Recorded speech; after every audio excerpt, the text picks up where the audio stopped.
foods in the mode of ignorance are those that are very dear to those in the mode of ignorance. In other words, from observing the food that a person eats, one can understand what mode that person is in. And we can also have an understanding of what is the mode of that food that he's eating. Because generally, a tamasic person will eat more of tamasic food. Now, things are not as simple as this, because nobody has only sattva, only rajas, and only tamas. We generally have a combination of these three. So someone may have a lot of sattva, some degree of rajas or passion, and very little ignorance. Somebody may have a lot of passion, mode of passion, some goodness, some ignorance. Someone may have a lot of the mode of ignorance, some little passion, very little goodness. So it's not a black and white thing. It's like a spectrum. And generally people's consciousness and personality is constituted of a combination of these three modes. And what's more, not only is each person predominantly in a given mode and has a certain combination of modes that he or she is influenced by, but also that particular individual may change. At times the person's sattva may be prominent. Even the nastiest person may sometimes feel nice and kind towards somebody. Yeah? So there's no one who's completely bad. There's no one who's completely good unless he's a pure devotee of the Lord, transcendently self-realized. So at different times and in different circumstances, the different modes may predominate in our consciousness, and we would behave and speak accordingly. But still, more or less, we can say a person is predominantly in goodness, predominantly in passion, predominantly in ignorance, or predominantly in a combination of passion and ignorance, predominantly in a combination of goodness and passion, like that. So we can have this broad kind of understanding of these things. So by observing what a person eats generally as a daily practice, as a daily habit, not just once in a while, we can understand, get an indication of what modes that person is under. Okay, can we have the next one? We can also understand which food is in which mode by studying its characteristics and effects. Just as we can understand what the nature of the food is by studying who's eating it, you can also understand the nature of food more fundamentally by studying its characteristics and effects. And this has been done very elaborately by Lord Krishna in the Bhagavad Gita in the 17th chapter.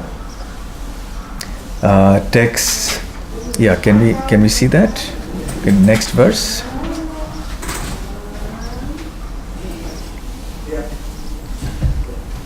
Okay, so here we have sattvic foods. We have foods in the mode of goodness. So what are their effects? Let's discuss the effects that they have first on us.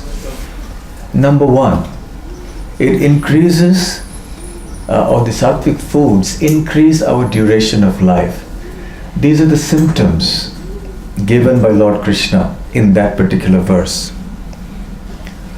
17.8 to, I think 8 to 10. Yeah. So, second, sattva. These foods increase the purification of our existence. Third, bala. They give strength. Now by sattva, the purification of existence, we mean not just strength of will, but also wisdom. It causes us to develop knowledge. It causes us to be inclined towards cultivating and acquiring knowledge and wisdom. That is the characteristic of sattva. Also, it gives us a stronger determination, will. So it increases our duration of life, it purifies our existence, it gives us physical strength, arogya, it gives us good health, sukha, it gives us happiness, and priti, it gives us satisfaction. So these are the results of foods in the mode of goodness. What are the characteristics of such foods? Krishna says rasyaha, food which is juicy, which means delicious, nutritious, tasty. Second, snigdhaha, fatty. Now fatty doesn't mean that you become obese. Now fatty here from an Ayurvedic point of view indicates something, it's called snigdha. Snigdha means, literally in Ayurveda, it means oily. We have to see the word oily in contrast to the word ruksha, which we're going to see next when we come to the mode of passion. Ruksha means dry. So for example, your skin may be dry. Somebody's skin may be a little oily. So even our internal organs may sometimes be dry. Your nostrils may sometimes get dried up and then you feel discomfort. So they need to be lubricated.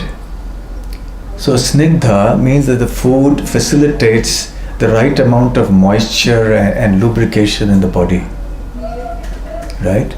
Then the third is sthiraha. Sthira means that it's enduring, it's wholesome, it's substantial. Srila Vishwanath Chakravarti Thakur, one of our acharyas, says that this means that the food that is sattvic has a long-lasting effect on the body. In other words, its essence remains invigorating the body even after the food has digested. So the effects of sattvic food remain and one feels nourished and invigorated. So that is sthiraha. Now, the Acharya, that is Vishwanath Chakravarti Thakur, says milk foam is a good taste. But the point is, it's sattvic, but it doesn't invigorate. It's not substantial. So milk, yes, milk is very substantial, and that is sattvic. The next item is hridyaha, or it is pleasing to the heart. Sattvic foods are pleasing to the heart because they are beneficial to the heart, to the stomach and the other organs, as Srila Vishwanath Chakravarti Thakur says. It's also pleasing to look at. The food should look pleasing. Therefore, good cooks, they make sure that the food appears very nice when it comes on your plate, isn't it? Sometimes it's a work of art, and sometimes when our devotees make food, it's so nice you don't feel like eating it because you want to admire it as a work of art. Yes, with so many dressings and so many other types of things. So you feel like it should be something that pleases the mind when you look at it. You may try the same with foods that are passionate and ignorant, but it doesn't have the same effect. So this is called hridya, or it is pleasing to the heart. Srila Vishwanath Chakravarti Thakur adds one characteristic. He says even if foods have these 4 characteristics that I just mentioned, that Krishna has mentioned, he says unless the food is pure, it will not be considered sattvic. So the purity of the food is also very, very important. It's an added characteristic.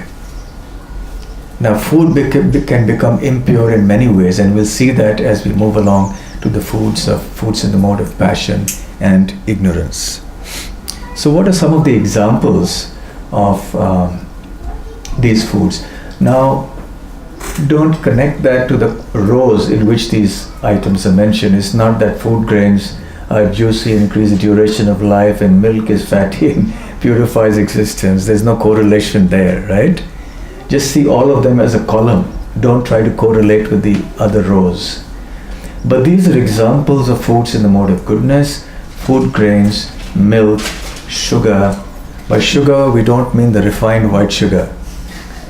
The refined white sugar is not good for health at all because it's chemically processed and it's not healthy.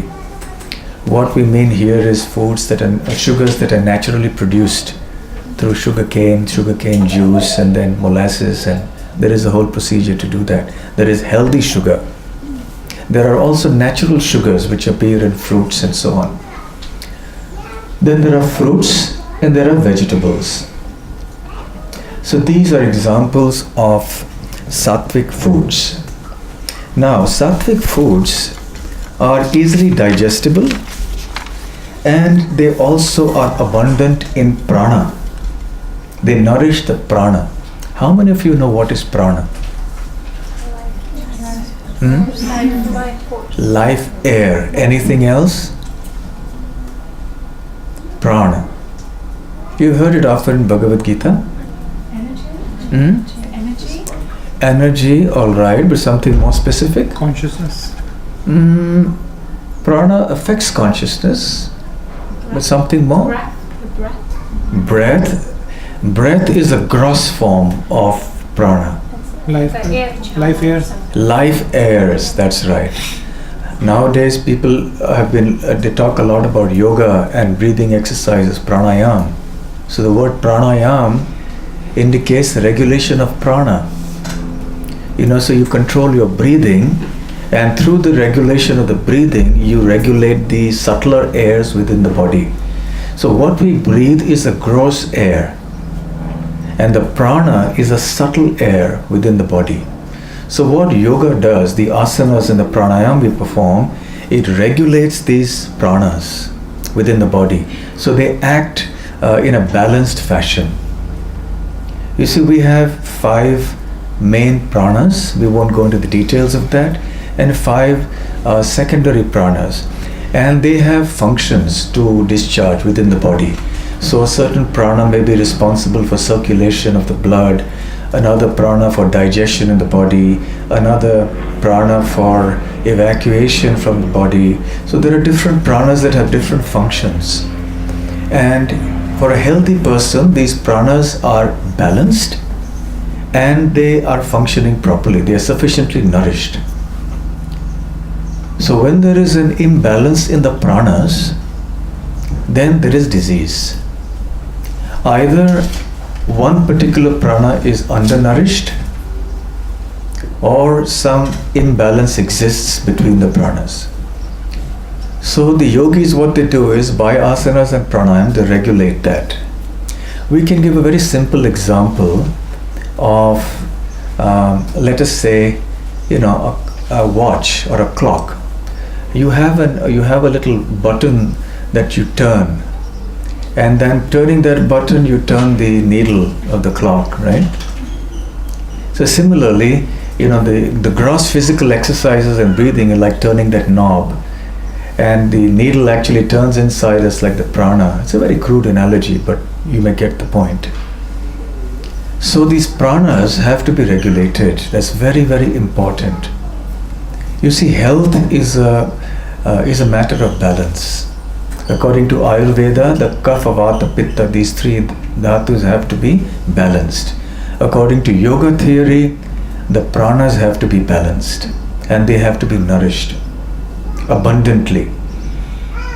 So sattvic foods, they nourish the prana. They are abundant in prana, in the pranic energy, and therefore a person becomes healthy. Health is not simply a matter of protein and vitamin and how much of strength you have physically. Physical strength is not necessarily an indication of good health. I know somebody who had a friend who was 40 years old. He used to go to the gym every single day. He was extremely strong. He was very muscular, and he would lift weights and he would do all those different exercises, and he was, otherwise physically very strong. but he wasn't healthy. He had some heart attack or something like that, and he died at the age of 40. He just collapsed in the gym. So strength, health and strength, gross physical strength, muscular strength are not necessarily the same, although health will give strength. And that is because the pranas are nourished. In Vedic culture, generally, when we take food, and again we'll come to this a little later in this presentation, before we eat we offer prayers to God and to others as well. But primarily as devotees we offer to Krishna, who has provided us this prasadam. Now in Vedic culture there are many who may not be devotees of Krishna directly, but at least they understand the importance of eating sattvic food, and when they are beginning their food, just about to begin their food, they offer prayers to these 5 pranas. They say Om Pranaya Swaha, Om Apanaya Swaha, Om Samanaya Swaha, Om Udanaya Swaha, Om Vyanaya Swaha, because these are the 5 pranas. So they offer oblations that I'm offering these foodstuffs now, just like we offer something to the sacrificial fire. So now we are offering these foodstuffs into our system so that you may all get nourished. So that's the idea. So that is another quality of the foods in the mode of goodness. And because they're easily digestible, they're easily assimilated in the body. And when they're easily assimilated, they're more easily converted into purification of existence, into the sanctification of the brain tissues, and into a purified thinking.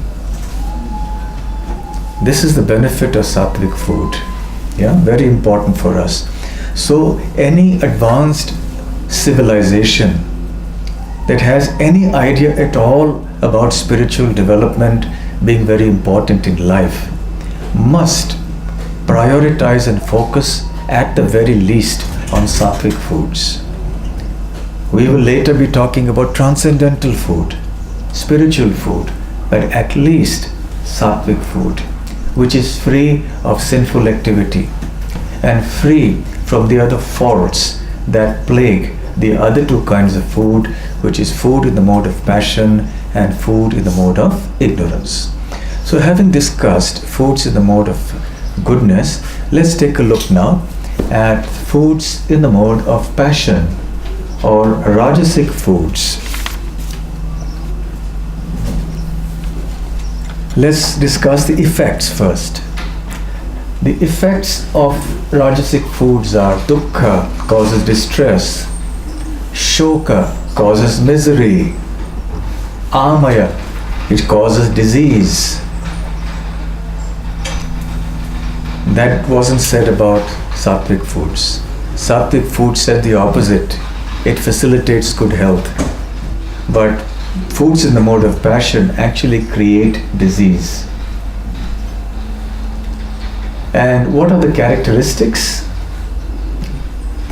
Actually, Krishna uses the word ati, and that ati means excess or too much. And then he uses certain words, katu, amla, lavana, etc., which I'll mention now. And so that ati, or that too much, applies to all of them. That is how Vishwanath Chakravarti Thakur mentions it.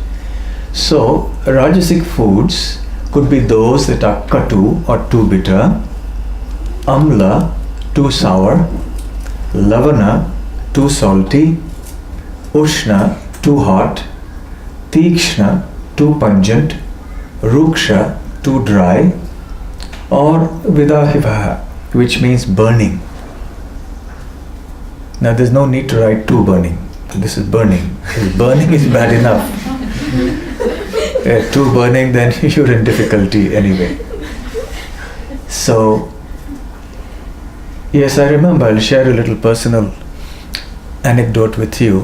When I first became a devotee, I was the temple president in one temple in India. And I had read the Bhagavad Gita, and I was very much inspired to eat sattvic food stuff, because that is important for facilitating spiritual consciousness.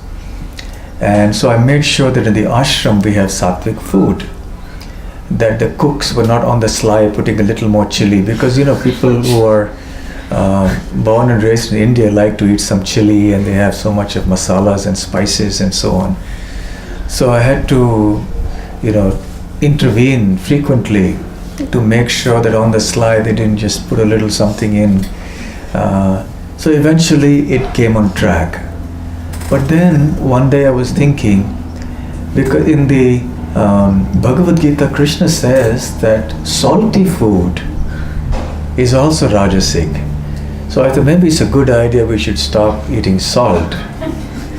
So I told the cook, a couple of our devotees were cooking, and I told them, now from tomorrow we're going to stop putting salt in the food. They were shocked. What could they do? They had to obey. And then I made the announcement in the morning as we were all sitting for prasadam.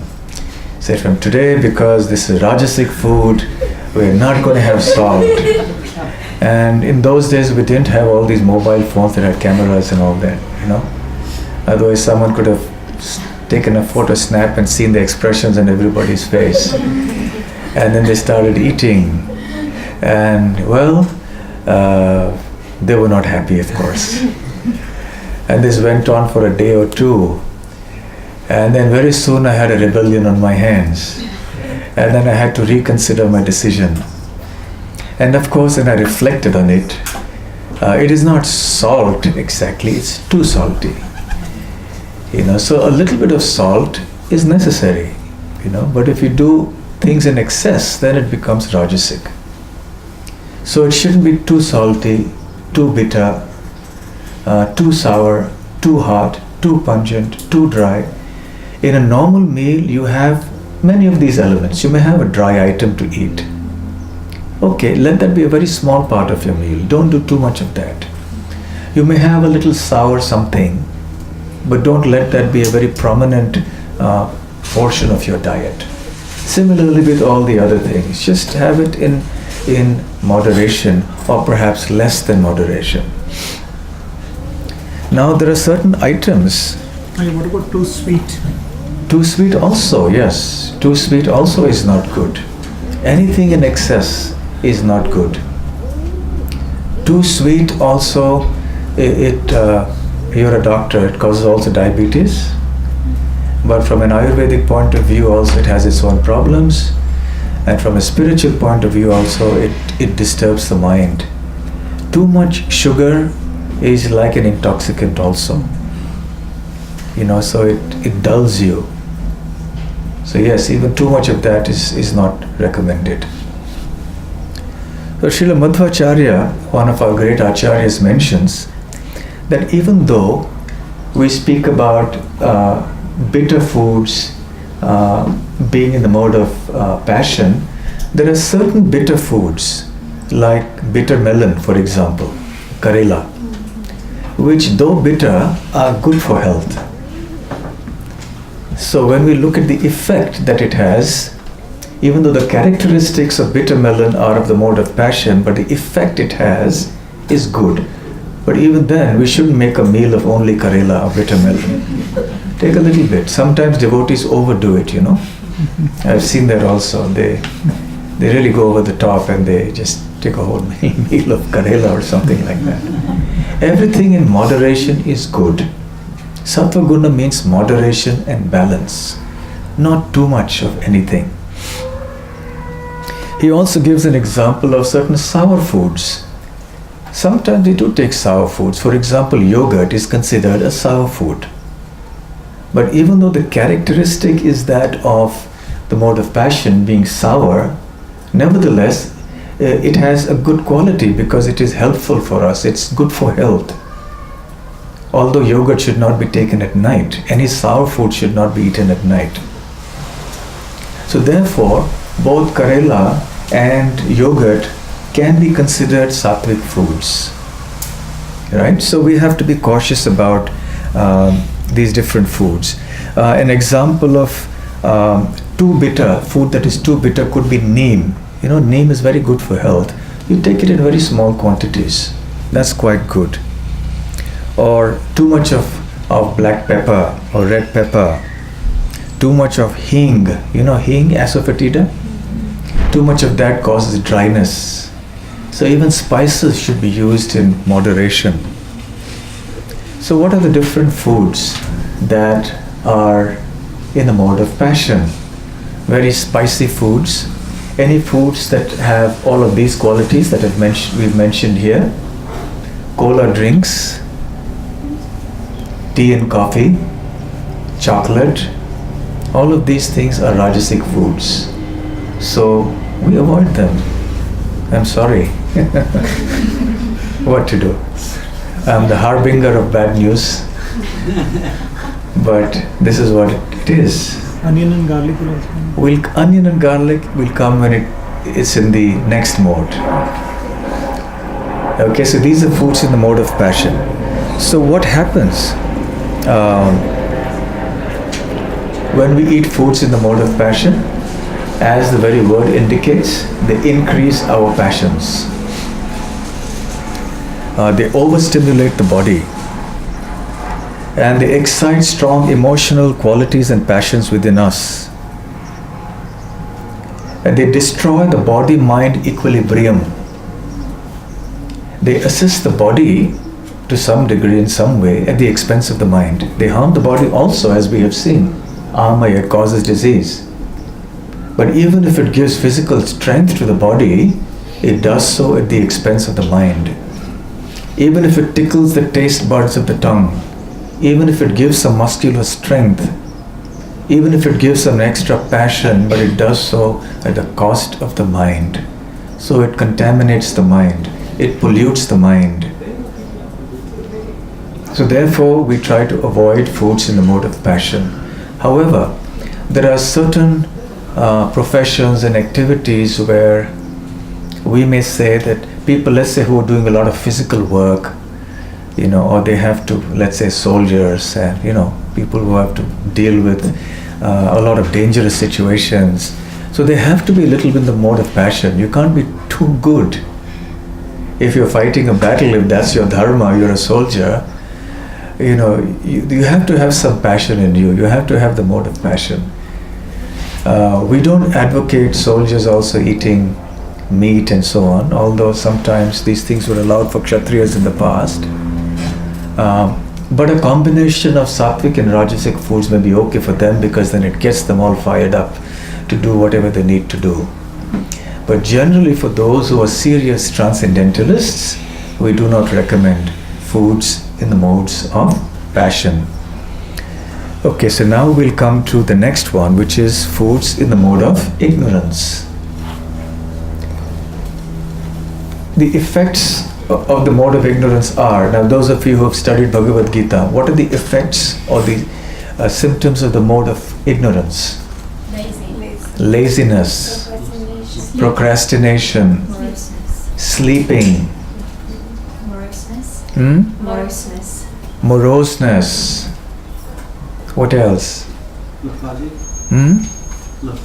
Lethargic, anger, cruelty, violence, insensitivity, lack of compassion. So these are qualities of the mode of ignorance. What are the qualities of the mode of passion, by the way, since we are on the topic? Craving or greed.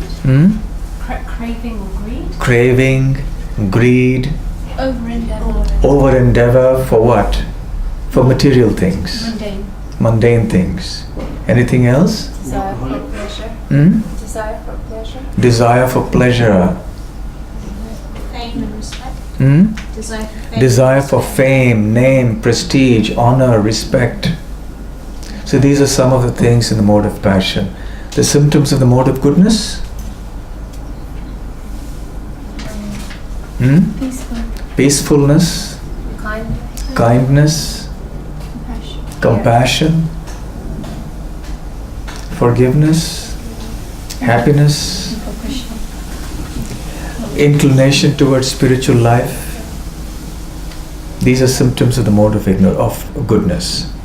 So, as far as tamasic foods are concerned, what effects do they have?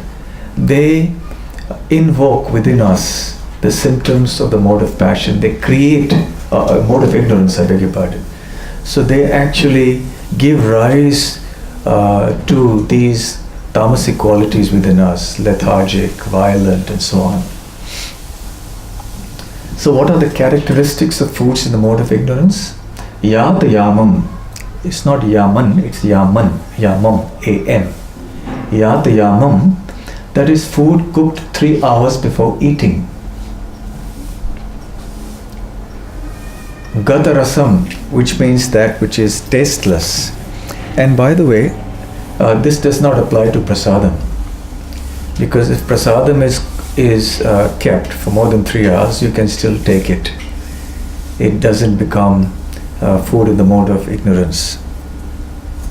So food that is yatayamam, food cooked 3 hours before being eaten, also becomes cold. And then you put it in the microwave and heat it and take it. No. By the way, please never use microwaves. Any of you use microwaves? Please stop using microwaves. Not good for health at all. And even if you have to reheat, don't reheat rice. Yes, because it produces toxins. There are certain things you can reheat. It's better to just eat hot and fresh. That's very important. So yata yamam means we shouldn't let food remain for a long time. Which means the modern day practice, which is very common now, of preparing food and then leaving it in the refrigerator eating, is not a good habit actually. And we may discuss it if you get time. The cultural aspect of it is also very important, of how food must be cooked and served hot and fresh and eaten hot and fresh. That is real food. Not food which is cold, food which is reheated, and neither food that is processed and canned and tinned and which has so many preservatives. So that's not the kind of healthy food or good food.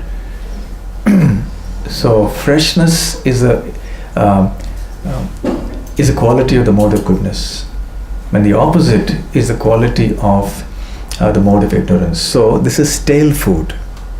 Then gata rasam means tasteless. It has lost its natural taste.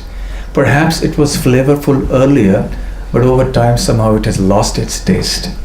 That happens when you keep something outside and it loses its natural original taste. The third is puti, bad smelling. People sometimes ask, why do we not eat onion and garlic? What does it smell like? Does it smell like some fragrant perfume? Onion and garlic have a bad smell. So smell indicates its quality, indicates the guna. So because onion and garlic also